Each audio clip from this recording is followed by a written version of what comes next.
There, now you're recording. All right, welcome students. Today we're going to give you guys a little bit of modeling about how to take a look at some of the quotes, some of the things that the author is stating, and have a little bit of a deeper discussion about it. We try to model this in class, but this is Riker and myself kind of going a little verbal battle, if you will, back and forth to give you an idea of what this can look like. So I wanted to talk about on page 25. And if you have your book with you, which you should as you're watching the video, turn with us to 25. So Mr. Gonzalez, on the first paragraph on page 25, it says, Ali and Baba grew up together as childhood playmates, at least until polio crippled Ali's leg, just like Hassan and I grew up a generation later. And I think that's cool because I think what the author's doing here, it definitely fits under the theme of brotherhood. They're not related to each other, but they are brothers.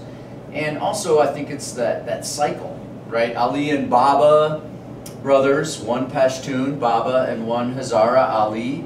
And it's just like Hassan and Amir. So I guess at this point in the book, I'm wondering, is there Hassan and Amir's relationship going to be just like Baba and Ali's as they keep going? Yeah, and that's interesting because when I read it, and when you just reiterating what you said, just like Hassan and I grew up a generation later, what first comes to my mind is looking at the relationship and how the origin of that relationship came to be, right? And the fact that this is almost as like a sympathy case, right? Here's this character that, for all intents and purposes, is not necessarily at the same level, and it seems to hold true throughout the course of their relationship. Wait, I don't understand what you mean, not at the same level. Ali and Baba.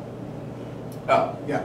So they're not necessarily interacting in the same way, although they do share time together and there just seems to be some sort of bond. I wouldn't necessarily call it brotherhood. For me, it seems more like a servant type of relationship, and it seems, you know, this line kind of harps back to that for me.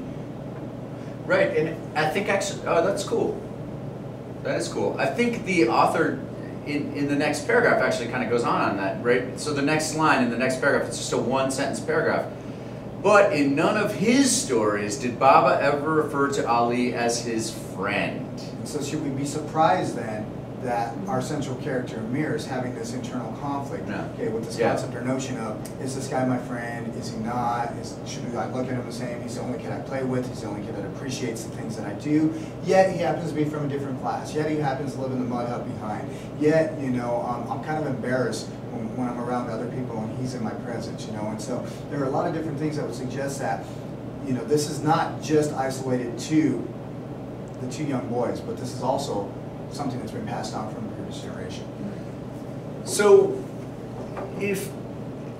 so is that true? Do you think then that the author is going beyond just these two characters then? Because, like, I'm really thinking about what you just said about the generation, the next generation, the next generation.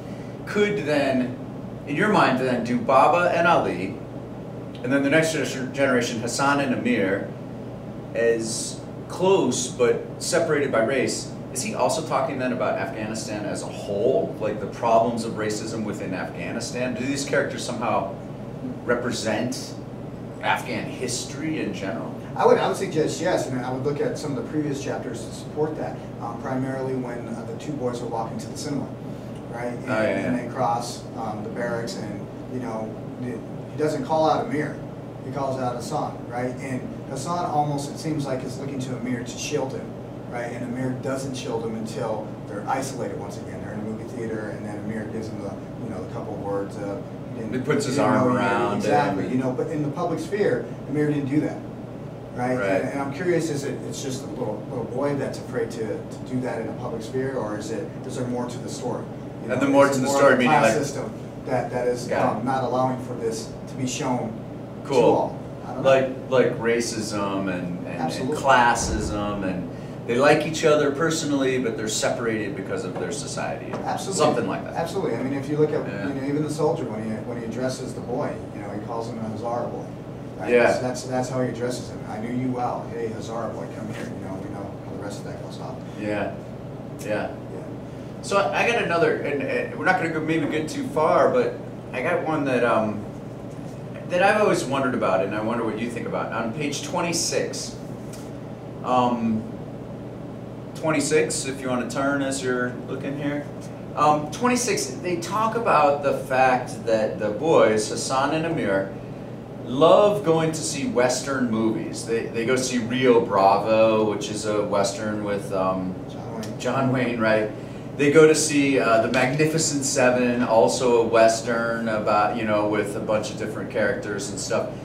An American story, you know, the American West.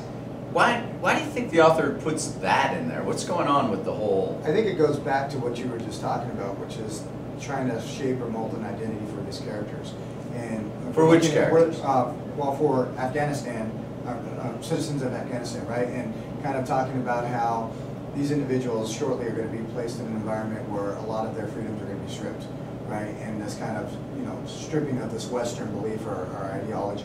And here we see these young boys, okay, both from different classes, that have an enjoyment or you know, kind of this yearning to seek that out on their own, right? We're watching these Westerns, we kind of enjoy it, we like the fancy cars, they talk about the Steve McQueen scene and things like that, you know, and so we get all right, Steve like McQueen, that's right on 27, right? They talk about Baba's. Then Baba drove off in his black Ford Mustang, a car that drew envious looks everywhere because it was the same car that Steve McQueen, American actor, had driven in Bullet, a film that played in the theater for 6 months. So I'm looking at this and I think it helps to identify, okay, we have one class, we have another class, and then we have a prominent member of the superior class that all seem to be shaped to some degree, you know, and it's loose, but to some degree by Western influence, right? And then when we get later on, and this is a little heads up for you guys, okay, when we get a little further into the novel, we see how the powers that be that step on into the scene really are anti that type of influence, that type of ideology, that type of thinking, and how it impacts the society as a whole. And that's the Taliban later. Absolutely. Like later when the Taliban come in, they eliminate anything Western because they want this strict Islamic state. Absolutely, you know. So maybe it's this pointing out that, you know, and once again, this is told from Amir's perspective, a person that later on ends up in the States and, you know, and has this sense of redemption going on. Maybe he's suggesting, you know, the author through this character is suggesting that, you know, maybe all Western influence isn't bad, and that, you know, there are things that we can take from it and we can enjoy. That's what I'm getting from it. Okay. No, I get that. I get that. I think that's really good. So let's go and take a look at page 29, if you would. Okay. Okay, well, it actually starts on, yeah, so it actually starts on the bottom of page 28. Still, I don't know if you felt the sting of my tease. His smiling face didn't show it. Wait, can you give me a little context? What's going on before the text detail there? Yeah, so it's just reading of the story. My favorite part of reading to Hassan was when he came across big words that he didn't know. Right, so this is the boys, you know, kind of sharing stories. Well, it's actually more Amir sharing a story to Hassan. Hassan being an illiterate young man, part of his lack of education given his class. Right, and for me, it seems like this whole passage here, well, everyone in my school knows what it means, I said. Let's see. Imbecile. It means smart, intelligent. Okay? And then he goes on. I'll use it in a sentence for you. When it comes to words, Hassan is an imbecile. And he shakes his head nodding. Yeah, see, I found that weird because at first I thought, it's cool. Hassan doesn't get an education. Amir's helping him out, just like a good friend. You know, he's really close. Like, oh, I'm going to help Hassan read. And then he seems to be totally insulting him. For me, it makes perfect sense in this regard. I look at Hassan as being the powerful individual of the two boys.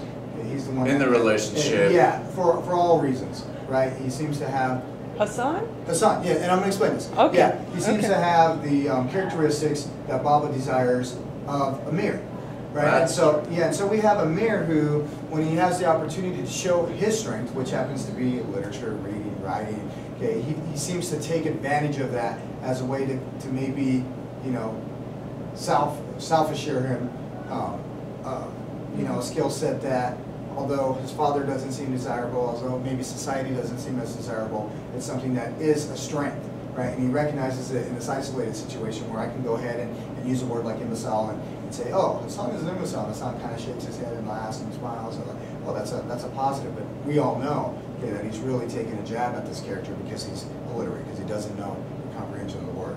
Yeah. Yes. But Amir seems to have the power because he's the one that's, you know, I don't know, he almost bullies Hassan. I mean, I know he likes Hassan, I get that, but he's so mean to Hassan. Amir is so mean to Hassan at the same time. I don't disagree with that, and once again, it goes back to I think what the author is setting up here, which is, you know, we see these two interacting in a way that you would associate with brothers, right? And yeah. we have this one, you know, Amir, or Hassan saying, "For you 1,000 times over." Yes. Right, and we interpret it loyalty, and that's clearly loyalty. Yeah, instantaneously, we almost assume that it's a two-way street, and that both characters are saying this 1,000 times over. But as the story starts to develop, what we start to notice is that it's not a two-way street. It's and not. That one character is very definitive in their beliefs about the relationship, while the other one is very much not. Okay, and is in fact confused about the status of the relationship for a variety of reasons. Okay, but I think primarily the major confusion comes as to why is this boy, who is a lesser being given the class, okay, treated with such high regards when it comes to my father, and I'm not, even though I have the class, the status, and all that other jazz.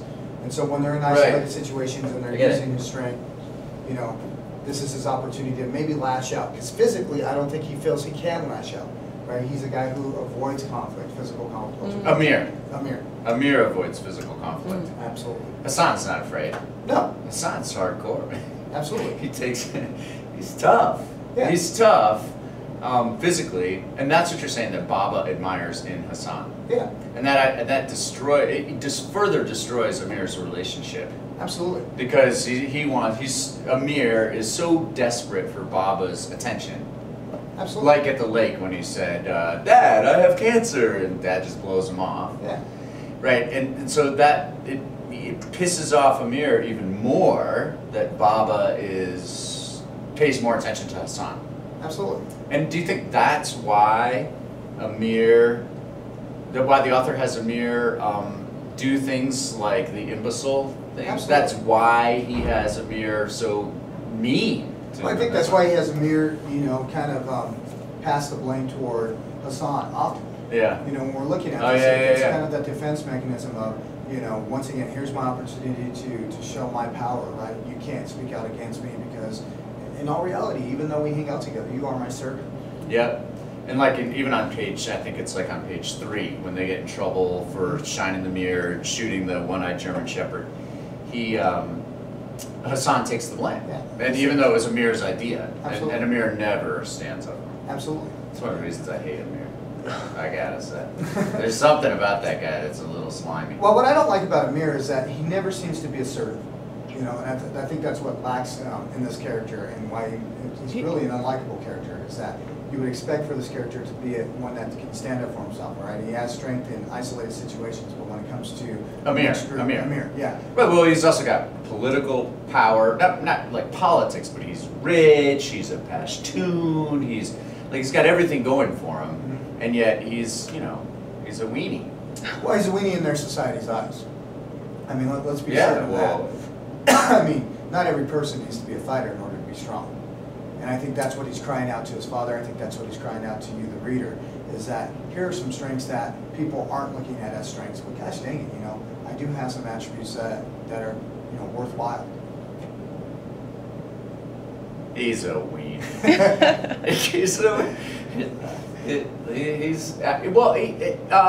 You know, knowing the whole book, I guess he does undergo changes later. But I would say at this point, I have a hard time moving past. Like, and you brought up the text detail. He's willing to show his friendship with the son in a dark movie theater. See, that's in the darkened movie theater. That's weak, in my opinion. Yeah, but that's a child, in my opinion, as well. I think it's part of the change Fair that we go through as adults. He's young, I get it. Absolutely. I get it. And so when we're looking at this, and that's the lens that I think convolutes a lot of, you know, how we interpret this, is the fact that we look at him and we look at him almost as adults because we have that connection with him. It's like, you should be doing this or you shouldn't be doing that. When in reality, as children, we do a lot of things. We misstep often, and that's part of growing up. That's part of becoming a man, right? You figure out the things that that's what I was just thinking. It's becoming a man. Exactly, you know, and it's the resentment. And I think in this telling of the story, we're getting those aspects. We're seeing how Amir is being shaped by the things that he's done in the past, or Amir was shaped by the things that he did in the past, and his need for redemption, his need to reconcile, okay, this injustice, right? And the primary injustice is the way he treated Hassan. Hassan. Cool. That's what we have for you guys. Hey everybody, this is the kind of thinking we want you doing when you're reading, and this is the kind of thinking we want you to bring to class. Hope you enjoyed our video.